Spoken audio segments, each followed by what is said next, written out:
नमस्कार, primes TV news में आप सभी का स्वागत है और मैं हूं आपके साथ आरती। और चलिए अब देखते हैं देश और प्रदेश। नेपा नगर पालिका में परिषद में आरोपों प्रत्यारोपों का दौर शुरू हो गया है, जो कि थमने का नाम ही नहीं ले रहा है। बताया जा रहा है कि अध्यक्षा पति किसी वार्ड के पार्षद न होकर भी नगर पालिका अध्यक्षा प्रतिनिधि का पद संभालकर कर्मचारियों पर रौब झाड़ते नजर आते हैं। जहां नगर पालिका परिषद नेपा नगर के सीएमओ शैलेंद्र सिंह चौहान द्वारा नगर पालिका अध्यक्ष भारती पाटिल के पति विनोद पाटिल पर अभद्रता करने का आरोप के साथ ही गलत फाइलों का भी भुगतान करने के लिए दबाव बनाने का आरोप लगाया है। विवाद बढ़ता देख नपा सीएमओ के साथ नगर पालिका के कर्मचारी नेपा नगर थाने पहुंचकर नगर पालिका अध्यक्ष पति विनोद पाटिल के खिलाफ एफआईआर दर्ज करने के लिए आवेदन दिया। इन सभी आरोपों को नगर पालिका अध्यक्ष भारती विनोद पाटिल ने नकार दिया।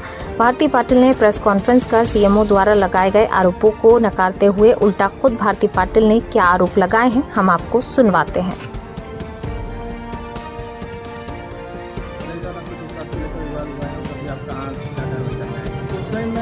अपने ऑफिस में चैम्बर में पहुंचा तो इनके द्वारा ऐसी अध्यक्ष मैडम आई, उनके हस्बैंड आए, बहुत चिल्लाते हुए आप लोग उसमें उपस्थित थे, तो किस तरह से व्यवहार कर रहे थे, तो मेरे नज़दीक आ गए तो उससे आगे बदतमीजी करने लगे और बहुत अभद्र भाषा में बातें करने लगे।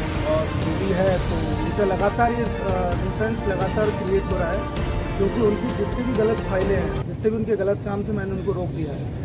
तो उनको कुछ क्लू नहीं मिल रहा है कैसे करके मैं इसके साथ कुछ ऐसा, सीएमओ के साथ कुछ ऐसा करूं ताकि ये विवाद क्रिएट हो, इसके साथ कुछ ऐसा हो।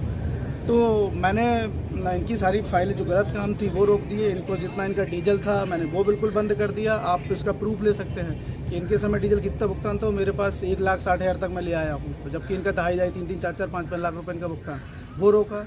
इनकी जेसीबी चली है जिसकी ऑलरेडी जाँच है, उसके बाद भी फाइल पुटअप कर रहे हैं, जिस फाइल में पूर्ण रूप से साफ साफ स्पष्ट होता है कि वित्तीय अनियमितता हुई है। क्योंकि शासन का एक प्रोसेस है कि टेंडर होता है, टेंडर में इनके ही एक ही कंस्ट्रक्शन को ही सारे टेंडर जाते हैं और केवल सिंगल टेंडर डलता है। शासन का स्पष्ट नियम है, किसी चीज़ में सिंगल टेंडर आता है, उसमें दोबारा उसको विज्ञप्ति होती है, दोबारा उसको टेंडर निकलता है। लेकिन इनका एक ही टेंडर है, उसी को पास कर दिया है। मैंने कलेक्टर दर से रेटें मंगवाई थी। इनकी गाड़ी का भुगतान के संबंध में एक विवाद है, जिसमें इनका 36,000 35,000 के आसपास इनका भुगतान है, जबकि इसी नगर पालिका में पिछले के जो अध्यक्ष थे उनको 24,900 रुपये का भुगतान हुआ है।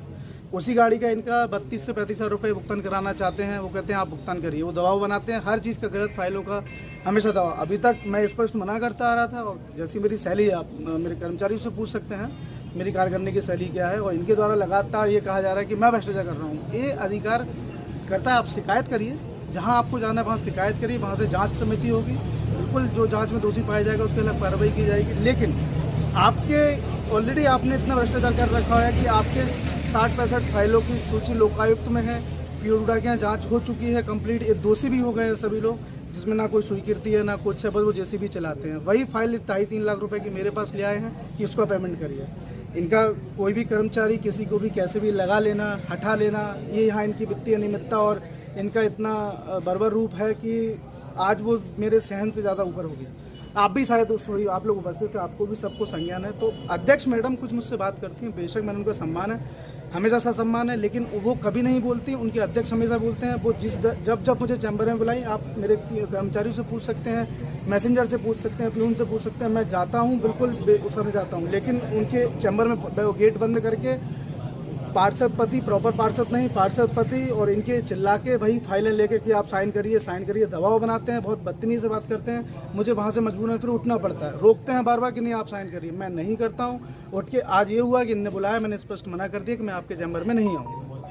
ये इनके लगातार, इनका ये व्यवहार लगातार, मैं अभी तक शांत था कि ठीक है नगर पालिकाओं में चलते हैं, लेकिन इनका लगातार व्यवहार मेरे सर से ऊपर हो गया, इसलिए आज मैं थाने में एफआईआर दर्ज कराने आया। बताएं, सीएमओ साहब से आपका किस विषय को लेकर अभी विवाद हुआ है? हमने आज यहाँ हम जब 2-4 दिन से 8 दिन से यहाँ सीएमओ साहब से काम के लिए चर्चा कर रहे, उस पर सीएमओ साहब बिल्कुल भी ध्यान नहीं दे रहे थे और हर काम में अनियमितता पाई जा रही थी। उसके चलते हमने आज जब सीएमओ साहब से बात करने की कोशिश की तो वो उठ के चले गए। क्या करा जाएगा आपके द्वारा अभी इस विषय को लेकर? अभी हम सब लोग 12 पार्षद सारे जमा होके बैठकर सारा डिसीजन लेंगे, उसके बाद जो भी होगा आप लोगों के संज्ञान में रहेगा।